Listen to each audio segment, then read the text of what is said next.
하나님의 말씀은 사사기 3장 21절에서 30절까지입니다. 구약성경 364면에 있습니다. 제가 봉독하겠습니다. 에훗이 왼손을 뻗쳐 그의 오른쪽 허벅지 위에서 칼을 빼어 왕의 몸을 찌르매 칼자루도 나를 따라 들어가서 그 끝이 등 뒤까지 나갔고 그가 칼을 그의 몸에서 빼내지 아니하였으므로 기름이 칼날에 엉겼더라. 에훗이 현관에 나와서 다락문들을 뒤에서 닫아 잠그니라.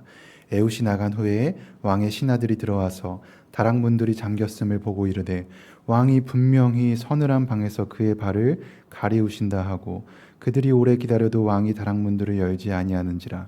열쇠를 가지고 열어본즉 그들의 군주가 이미 땅에 엎드려져 죽었더라. 그들이 기다리는 동안에 에훗이 피하여 돌 뜨는 곳을 지나 세이라로 도망하니라. 그가 이르러 에브라임 산지에서 나팔을 불매 이스라엘 자손이 산지에서 그를 따라 내려오니 에훗이 앞서가며 그들에게 이르되 나를 따르라.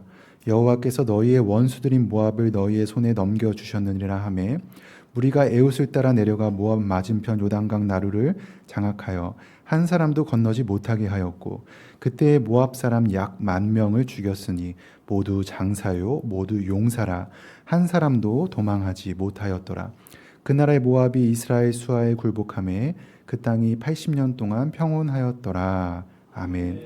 오늘 본문은 왼손잡이 사사에 대한 이야기입니다.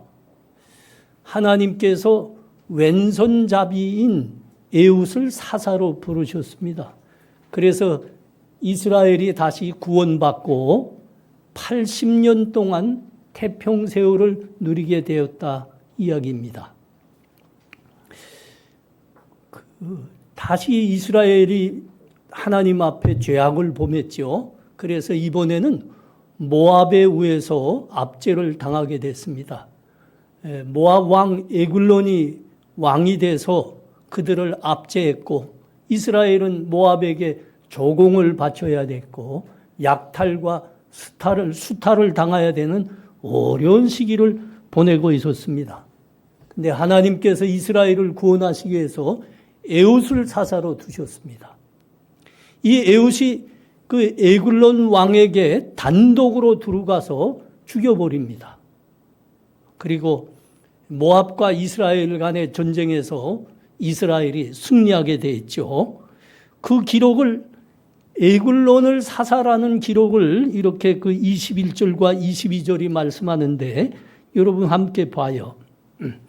에훗이 왼손을 뻗쳐 그의 오른쪽 허벅지 위에서 칼을 빼어 왕의 몸을 찌르니 칼자루도 나를 따라 들어가서 그 끝이 등까지 나갔고 그가 칼을 그의 몸에서 빼내지 아니하였으므로 기름이 칼날에 옮겼더라. 에훗이 왼손잡이죠. 왼손잡이예요. 그런데 심상치 않은 부분이 있어요. 에훗이 왼손으로 칼을 뽑아서 그 에글론 왕을 찔렀는데, 아니 칼자루가 그 에글론 왕의 그 인물의 특징이 뭐예요? 아주 비대합니다. 채통이 아주 크죠. 근데 거기 찔렀는데 그 칼자루가 함께 따라 들어갔다는 겁니다. 아주 혼신을 다해 찔렀다는 거죠. 대부분의 사람들은 이 부분을 그가 사명감으로 분노로 에글론을 있는 힘껏 찔렀기 때문에 그렇게 됐다 이렇게들 이해합니다. 그런데 우리가 조금 더 생각해 봐야 돼요. 그래서 이 성경은 원어도 좀 알면 굉장히 훨씬 더 은혜가 됩니다. 원어로 살펴보면 전혀 그렇지 않다는 게 나타나고 있습니다. 이 부분을 잘 번역한 분이 한병수 교수님이라고 저 전주대학교 교목하시는 분인데 이분이 대단해요. 내가 재작년에 만났댔는데 그 전주 가서 대단해요. 7개 나라 말을 완전히 정통하고 있습니다. 그 한국인이 중어나 뭐 일본어나 이렇게 해서 7개 아세아 말쯤 한다 하면 이건 뭐 훌륭한 사람입니다. 근데 서양 언어를 7개 한다. 이거는 어려운 일입니다. 근데 이 교수님이 7개 해요. 이분이 이 원어로 이 부분을 이렇게 번역했습니다. 15절, 오늘 본문 위에 있는 15절인데, 그래서 이스라엘 자손은 여호와께 부르짖었고 여호와는 그들을 위하여 베냐민 사람 게라의 아들이며 오른손에 문제가 있는 남자 에웃을 구원자로 세우셨다. 그러니까 이 에웃이 원래 왼손잡이로 태어난 게 아니고 오른손에 장애가 있음으로 말미암아 왼손밖에 쓸 수 없었다, 이 이야기인 겁니다. 제가 어렸을 때 이런 그 경험이 있습니다. 우리 학교 다닐 때 그 친구 중에 하나가 뭐라 하죠? 왼팔만 쓰는 사람. 외팔이. 우린 외팔이라 그랬어요. 어떻게 됐는지 아주 어렸을 때 이 어깨가 탈골됐습니다. 오른쪽 어깨가. 그래서 왼손밖에 쓸 수 없었어요. 이 오른팔과 오른손은 아주 가늘고 작습니다. 그래서 노동 능력이 하나도 없어요. 왼손만 쓸 수 있어요. 그러다 보니까 이 사람한테 왼손으로 팔 씨름하면 견딜 사람이 없어요. 그 왼손이 한번 딱 잡히면 누구도 못 견딥니다. 우리를 가르치던 선생님 중에 그 역사를 가르쳤던 선생님도 그런 장애가 있었어요. 외팔이였습니다. 왼손 외팔이.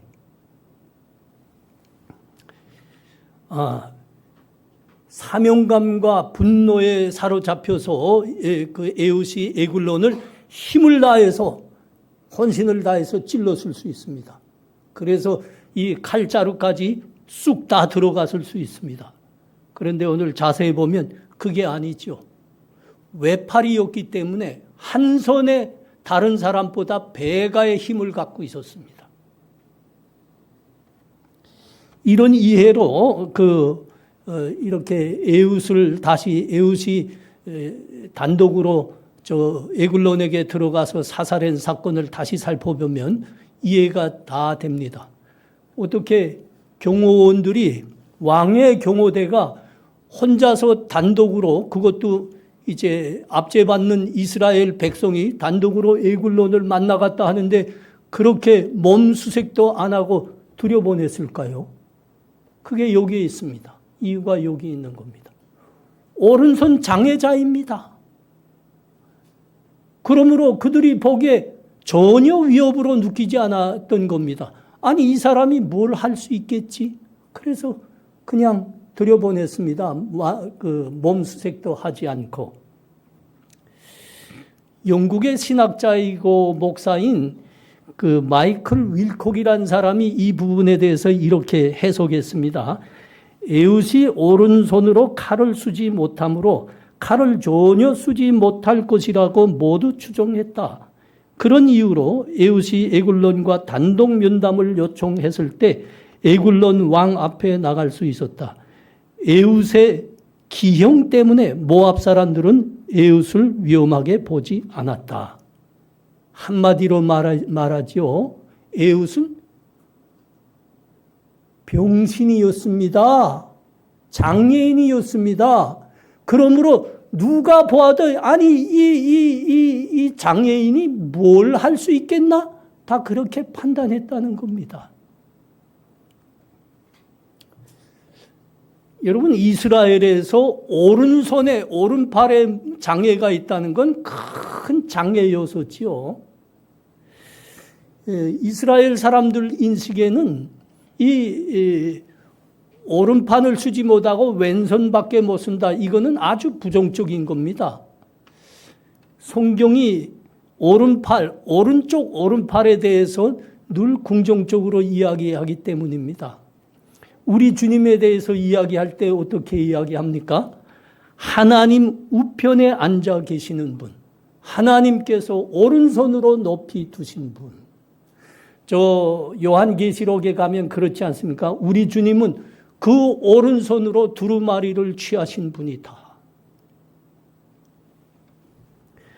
그 오른손으로 7뼈를 잡고 계시는 분이다. 그렇게 중고합니다. 우리 주님께서도 친히 말씀하셨죠. 이제 심판날이 오면 어떻게 사람들을 가른다고요? 하나님의 양들은 오른편에, 염소 새끼들은 왼편에. 이게 이스라엘 유대 사람들의 인식입니다. 그런데 에훗이 오른손 장애인이지만 왼손밖에 쓸 수 없었지만 그렇게 하나님이 부르시는 겁니다.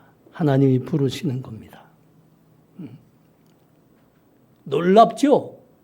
그 부정적인 이미지 갖고 있는 그 장애인 중에서도 부정적인 이미지를 갖고 있는 사람이 백성들 앞에 나오면서 모두 나를 따르라. 오늘이 모압 여호와께서 모압을 우리 손에 붙인 날이다. 나가자. 그랬는데 모두가 따랐다는 겁니다. 모두가 따랐다는 겁니다. 수만 명이 그를 따랐습니다. 29절과 30절 보십시오. 그때 모압 사람 약 10,000명을 죽였으니 모두 장사요 모두 용사라. 한 사람도 도망하지 못하였더라. 그날의 모압이 이스라엘의 수하에 굴복함에 그 땅에 80년 동안 평온하였더라. 에훗을 따르는 사람들에 의해서 그 모압 군사들이 모두 멸절당한데 성경은 뭐라고 말하죠? 그들이 모두 용사였더라. 장사였더라. 그럽니다. 여러분, 그 이스라엘의 족군들 중에서 장사였다, 용사였다, 그러면 누구의 이미지가 먼저 제일 떠오릅니까? 다윗과 누구요? 골리앗이죠. 골리앗 같은 자들 1만 명을 멸절시켰다. 그러지 않습니까? 이스라엘 백성들이 얼마나 용감히 헌신적으로 싸웠다는 겁니까? 그것은 에훗에 의해서 이루어진 일입니다. 사사 에훗. 에훗의 리더십이 대단했다는 겁니다. 그의 영적 영향력이 대단했다는 겁니다. 근데 참 놀라운 것이 뭐라고요? 그는 장애인이었더라. 그것도 오른팔의 장애였더라. 조금 더 우리 그 애들이 이야기하는 식으로 조금 더 쉽게 이해할 수 있도록 말합시다. 에훗은 오른팔 병신이었더라. 그런데 그가 백성들 앞에 나가 외치는데 백성들이 모두 그를 따라서 한 사람같이 헌신적으로 싸웠습니다. 그래서 그 강력한 모압을 부숴버렸습니다. 그러니까 여러분, 이건 에훗이 한 게 아니죠. 에훗이 한 게 아닙니다. 하나님께서 그 장애를 가진 에훗을 사사로 부르셨기 때문입니다. 하나님께서 그와 함께 하셨기 때문입니다. 하나님은 타락한 시대를 구원하시고 멸망해 가는 사람들을 건지실 때 하나님의 백성들을 시대의 빛과 소금으로 두십니다. 그때 하나님은 어떤 사람들을 시대의 빛으로, 시대의 영향력을 바라는 구원자들로 사용하시는가? 오늘 본문이 그에 대해서 우리에게 설명하고 있는 겁니다. 여러분, 고린도전서 1장 26절부터 한번 보시기 바랍니다. 이건 한번 찾아가 봐야 돼요. 신약성경 고린도전서 1장 26절에서 29절까지.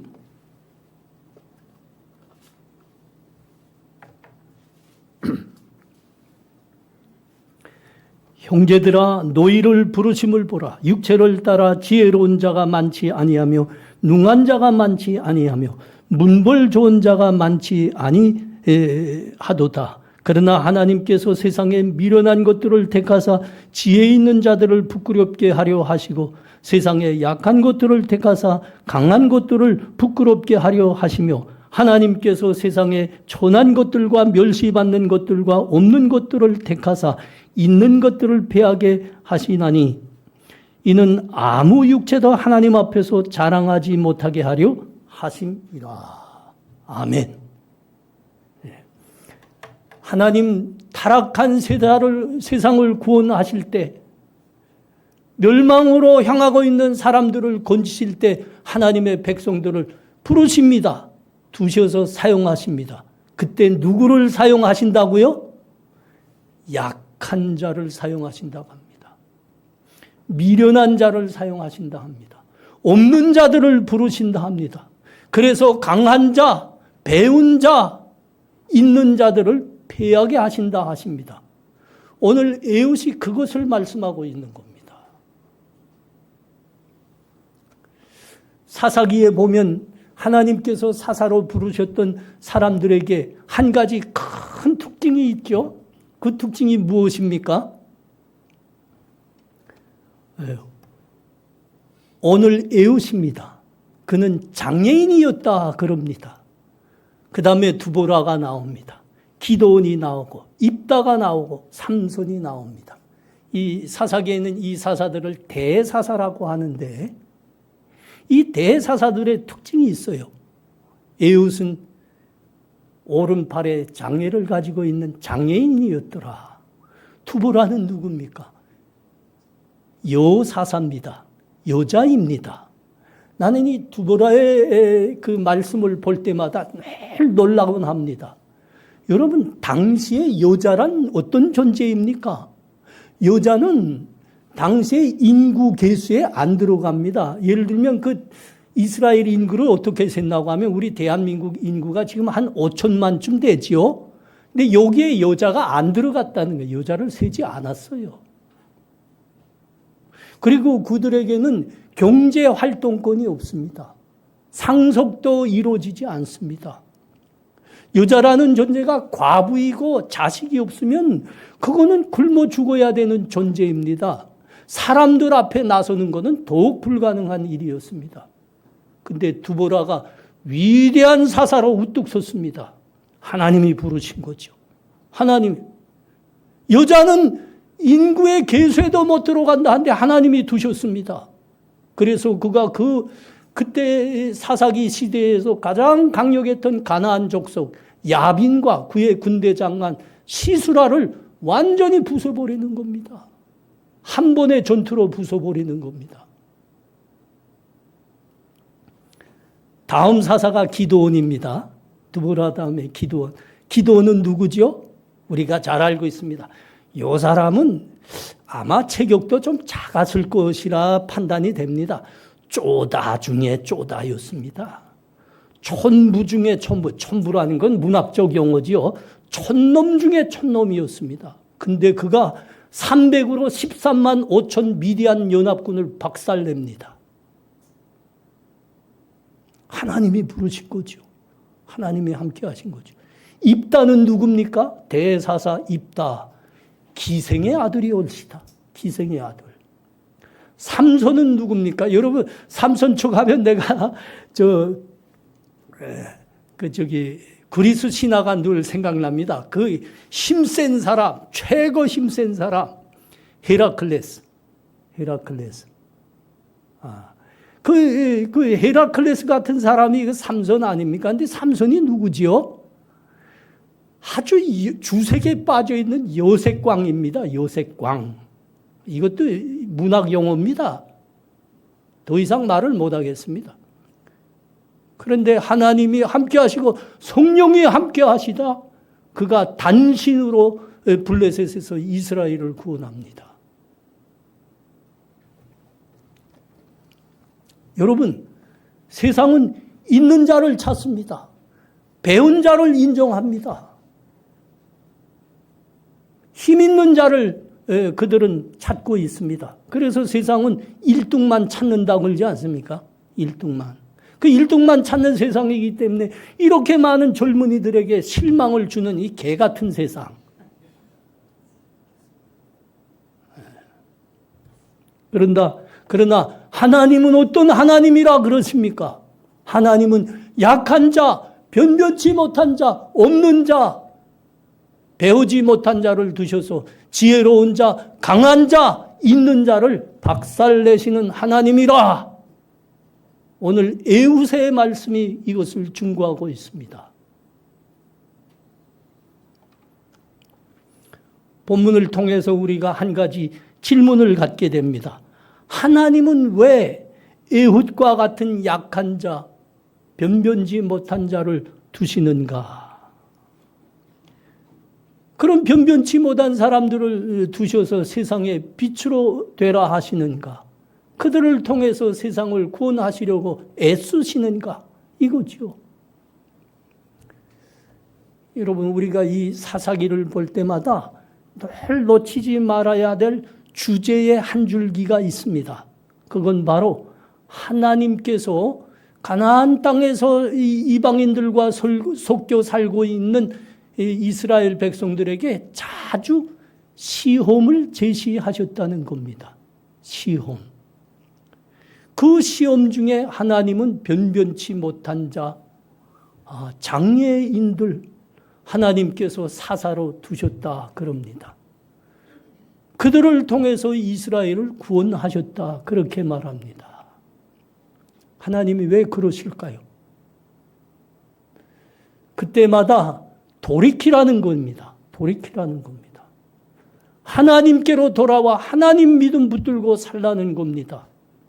이 변변치 못한 사람들을 통해서 하나님이 구원하시더라. 그러니까 이건 사람이 할 일이 아니다 이겁니다. 이건 구원은 하나님으로부터만 나오는 것이다. 은혜와 복은 하나님으로부터만 나오는 것이다. 너희가 다시 깨닫고 하나님께로 돌아와라. 이 시험인 겁니다. 이 시험.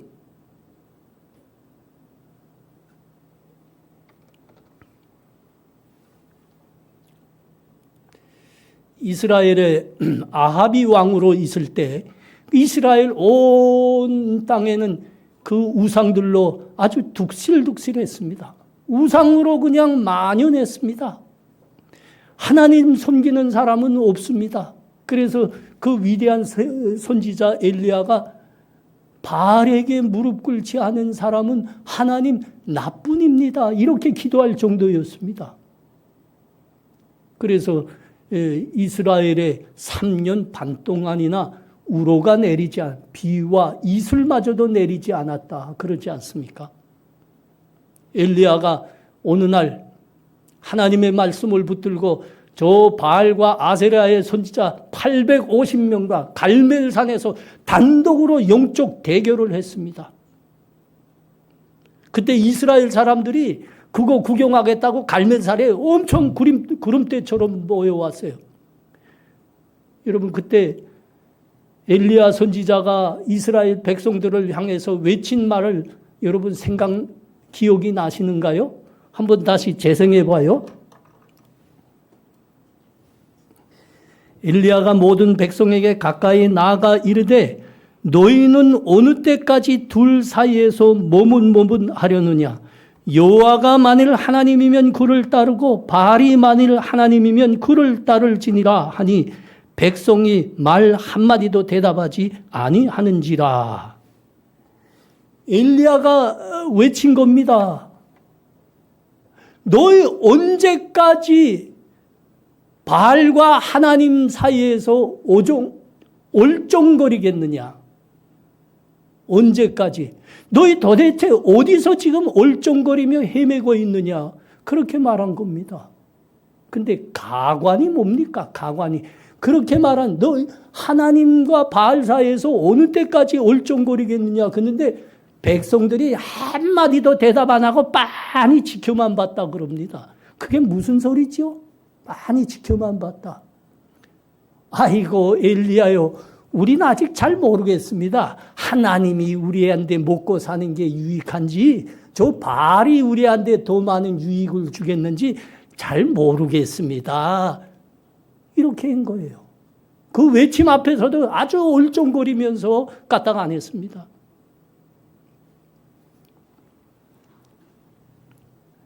여러분, 이 모습이 우리의 모습이 아니기를 바랍니다. 우리의 모습. 언제까지 하나님과 바알 세상 사이에서 얼쩡거리고 있겠냐? 너희 어디서 헤매고 얼쩡거리고 있냐? 그때 어떻게 됐습니까? 하늘에서 하나님이 내리신 불이죠. 불이 떨어졌죠. 하나님만이 구원자이시다. 하나님으로부터만 은혜와 복이 나온다를 하나님께서 친히 불로 계시하신 겁니다. 여러분, 이것이 에웃이 한 일입니다. 이것이 에웃이 한 일입니다. 에웃은 장애인이었을 뿐입니다. 장애인. 하나님이 그를 부르셨습니다. 그와 함께 하셨습니다. 그 장애를 가진 단신으로 그 왕 단칼에 없애버립니다. 성령이 그와 함께 하셨습니다. 그러자 그 장애인 에웃을 온 이스라엘 백성이 따르는 겁니다. 헌신을 다해 에웃을 따르며 싸웠습니다. 여러분, 기억하십시오. 구원은 하나님으로부터만 나옵니다. 은혜와 복도 하나님으로부터만 나오는 겁니다. 하나님을 붙드셔야 됩니다. 하나님을 붙드셔야 됩니다. 우리 하나님이 어떤 은혜를 베푸시는 분입니까? 우리를 구원하시되, 세상을 구원하시되, 변변치 못한 자, 약한 자를 두신다 하십니다. 여러분, 그 하나님 따르셔야죠. 우리 지금 한국교회가 욕먹는 게 왜 기득권에만 붙어 가진 자 편에만 들어붙어 있느냐. 얼마나 안타까운 일입니까? 하나님은 그 하나님이 아닙니다. 하나님은 우리와 같이, 저와 같이 변변치 못한 자, 없는 자, 배우지 못한 자, 하나님이 함께 하신다 합니다. 그런 사람들을 두시기를 기뻐하신다 하십니다. 왜라고요? 누구든지 자랑하지 못하게 하려 함이니라. 하나님만이 하나님이시라.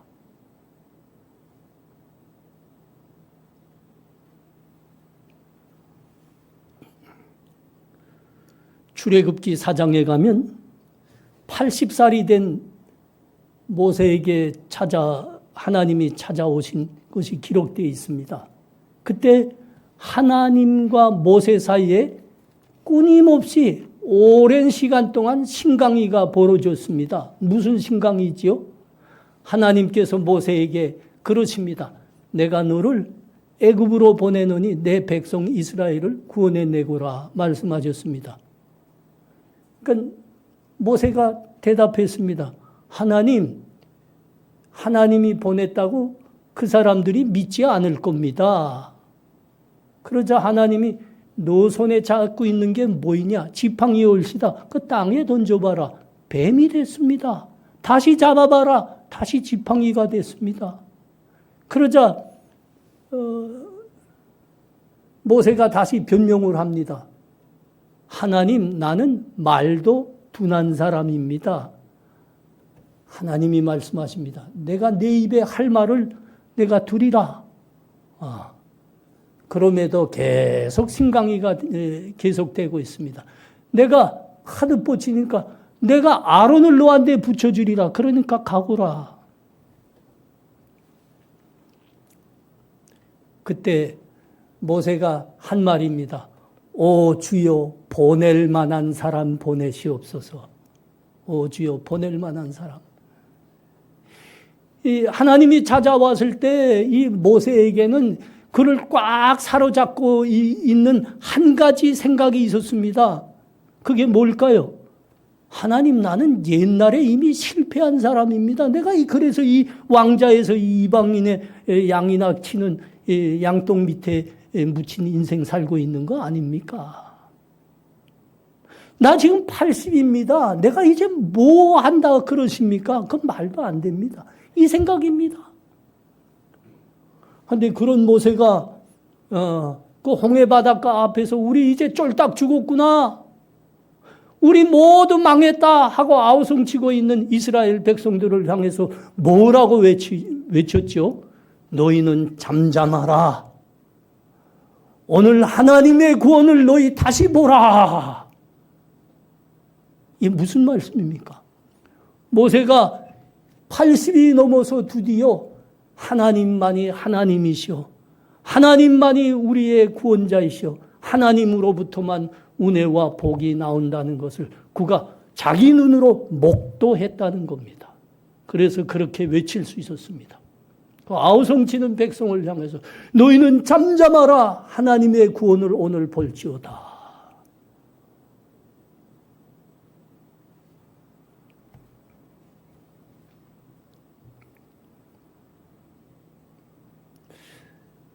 약한 자, 변변치 못한 자를 두셔서 세상을 구원하시고 사람들을 건지시는 우리 하나님의 은혜는 우리 한국교회 역사에서도 그대로 나타났습니다. 여러분, 우리 한국교회에서 가장 많은 그 사람들에게 복음을 전한 목사님들 하면 여러분 생각이 나십니까? 예. 이름은 고명하지 않겠습니다. 여러분 다 생각날 거예요. 그 사람, 그 목사님들에게 특징이 있습니다. 공통점입니다. 학력이 다 변변치 못하다는 겁니다. 학력 별로 안 좋아요. 거기에 그들 다 폐병 환자들이었습니다. 폐병 환자의 공통점입니다. 19세기에 무려 100만 명의 사람들에게 복음을 전한 무디 목사님이 계셨죠. 예, 참 대단한 목사님이었습니다. 이분은 그 구두 수선하는 거 보면 뭐라 하지? 구두방 조문이었습니다. 구두방 조문이었고 그 집안이 어려워서 공부 별로 못했습니다. 하나님이 부르셔서 목사가 됐습니다. 어느 날 그 유명한 대학에 가서 복음을 전하는 설교를 했습니다. 설교가 끝나고 딱 강단에서 내려왔는데 어느 한 사람이 찾아왔습니다. 그리고 종이 한 장을 보여줍니다. 목사님, 여기 1시간 동안 목사님이 설교하는 동안 목사님이 잘못된 표현 쓴 거, 문법적으로 틀린 거, 뭐 이런 것들 내가 다 기록한 겁니다. 한번 보십시오. 망신을 주려고 그랬는지 하여튼 그렇게 일일이 다 체크해 가지고 와서 잘못된 부분, 틀린 부분 다 체크해 가지고 보여준 겁니다. 그때 그 종이장을 한참 내려다보던 무디 목사님이 한 말입니다. 그렇습니다. 나는 설교 1시간 동안에 무려 20곳이 넘는 곳에서 문법적으로 틀리는 무식한 사람입니다. 그런데 내가 이렇게 복음을 전하고 있습니다. 그렇게 완벽한 당신은 복음을 얼마나 전하셨습니까? 우리 본향교회 우리 성도님들, 나는 이 시대에 하나님이 우리들에게 이 질문을 하지 않나 생각합니다. 우리는 복음을 몇 사람에게 전하셨습니까?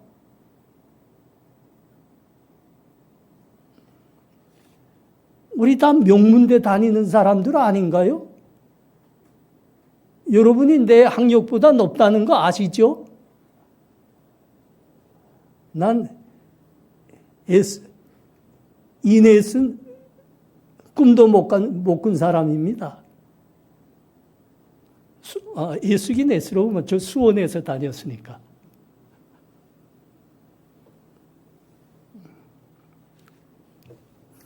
구약의 열왕기서에 가면, 열왕기 하에 가면 그 아람의 장군 나아만이 하나님의 말씀을 접하게 됐고 하나님의 놀라운 기적을 체험하는 사건이 기록되어 있습니다.